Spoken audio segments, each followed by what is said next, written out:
एक साहूकार था, उसके 7 बेटे थे और एक बेटी थी। वह सातों भाइयों की प्यारी बहन थी। एक साथ ही बैठकर खाना खाते थे।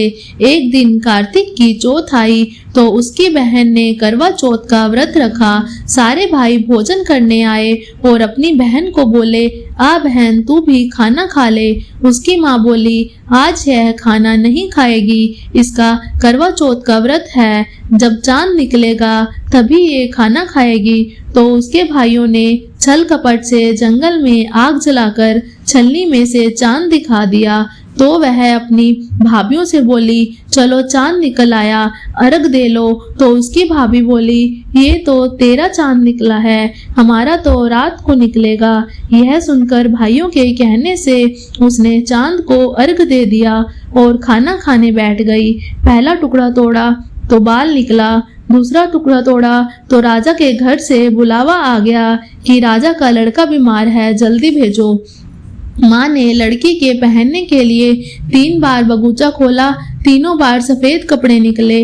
अब उसको सफेद कपड़े पहनाकर ही ससुराल भेज दिया और माँ ने लड़की के पल्ले में एक सोने का टक्का बांध दिया और बोली, रास्ते में जो भी मिले पैर पड़ती जाइयो, जो तुझे सुहाग का आशीष दे उसे सोने का टक्का दे देना और पल्ले को गांठ लगा लेना। अब उसे रास्ते में जो कोई भी मिला सबके पैर पड़ी, पर किसी ने भी सुहाग के आशीष नहीं दिए। अब वह ससुराल में आई तो दरवाजे पर छोटी ननद खड़ी थी। वह उसके पैर पड़ी तो ननद बोली, सीली हो, सपूती हो, 7 बेटों की माँ हो, मेरे भाई का सुख देख। अब उसने सोने का टक्का अपनी ननद को देकर पल्ले को गांठ मार ली। उसके बाद वह अंदर गई और आकर देखा कि उसका पति मरा पड़ा है। अब वह उसे लेकर एक कोठरी में पड़ी रही। 1 साल तक उसकी सेवा करी। उसकी सास बांदी के हाथ बच्ची कुची रोटी भेज देती थी। इस प्रकार उसे अपने पति की सेवा करते करते 1 साल हो गया। करवा चौथ का व्रत आया। सारी पड़ोसियों ने नहा धोकर करवा चौथ का व्रत रखा। सबने सिर धोकर हाथों को मेहंदी लगाई, चूड़ियां पहनी। वह सब देखती रही। एक पड़ोसन बोली, तू भी करवा चौथ का व्रत कर ले। तब वह बोली, मैं कैसे करूं? तो वह बोली, चौथ माता की कृपा से सब ठीक हो जाएगा। उसके कहने से उसने भी व्रत रखा। थोड़ी देर के बाद करवे बेचने वाली आई। करवे लोरी, करवे लो, भाइयों की प्यारी बहन करवे लो। ए करवे वाली, मेरे को करवे दे जा। वह कहने लगी, मेरी दूसरी बहन आएगी, वो तेरे को करवे दे देगी। दूसरी आई, करवे लो री, करवे लो, भाइयों की प्यारी करवे लो। ए करवे वाली, मेरे को करवे दे जा। तो वह बोली, मेरी तीसरी बहन आएगी, जो तेरे को करवे देगी। इस प्रकार 5 बहनें आकर चली गई, पर किसी ने भी करवे नहीं दिए। फिर छठी बहन आई और बोली, मेरी 7वीं बहन आएगी, वह तुझे करवे देगी। बस तू सारे रास्ते में कांटे बिखेर कर रख देना। जब वह खूब चिल्लाती हुई आएगी तो उसके पैर में कांटा चुभ जाएगा। तब तू सुई लेकर बैठ जाना और उसका पैर पकड़कर मत छोड़ना और उसका पैर का कांटा निकाल देना, तो वह तेरे को आशीर्वाद देगी। भाई जियो, साईं जियो। जब वह तुझे आशीर्वाद देगी तो तुम मुझसे करवे मांग लेना, तब वह तुझे करवे देकर जाएगी। फिर तू उजमन करना, जिससे तेरा पति अच्छा हो जाएगा।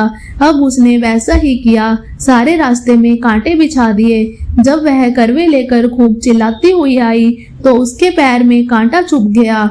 उसने उसका पैर छोड़ा नहीं और उसका कांटा निकाल दिया। तो उसने आशीर्वाद दिया। तब उसने उसके पैर पकड़ लिए और बोली, जब तूने मुझे आशीर्वाद दिया है तब करवे भी देकर जाएगी। तो उसने बोला, तूने तो मुझे ठग लिया। यह कहकर उसने उसे करवे दे दिए। अब करवे लेकर उसने उजमन की तैयारी की, व्रत रखा। राजा का लड़का ठीक हो गया और बोला, मैं बहुत सोया। वह बोली, सोए नहीं, 12 महीने हो गए तेरी सेवा करते करते। चौथ माता ने सुहाग दिया है। उसका पति बोला, चौथ माता का उजमन अच्छे से करो। अब उसने चौथ माता की कहानी सुनी और उजमन करा। अब वह दोनों चौपड़ खेलने लग गए। इतने में उसकी बांदी तेल की पली और गुड़ की डली लेकर आ गई। दोनों को खेलते देखकर सासू से जाकर बोली, महलों में खूब रौनक है, तेरी बहू चौपड़ सार खेल रही है। इतने सुनकर सासू देखने को आई। दोनों को देखकर बहुत खुश हो गई। बहू ने सासू के पैर दबाए और सासू बोली, बहू सच सच बता तूने क्या किया।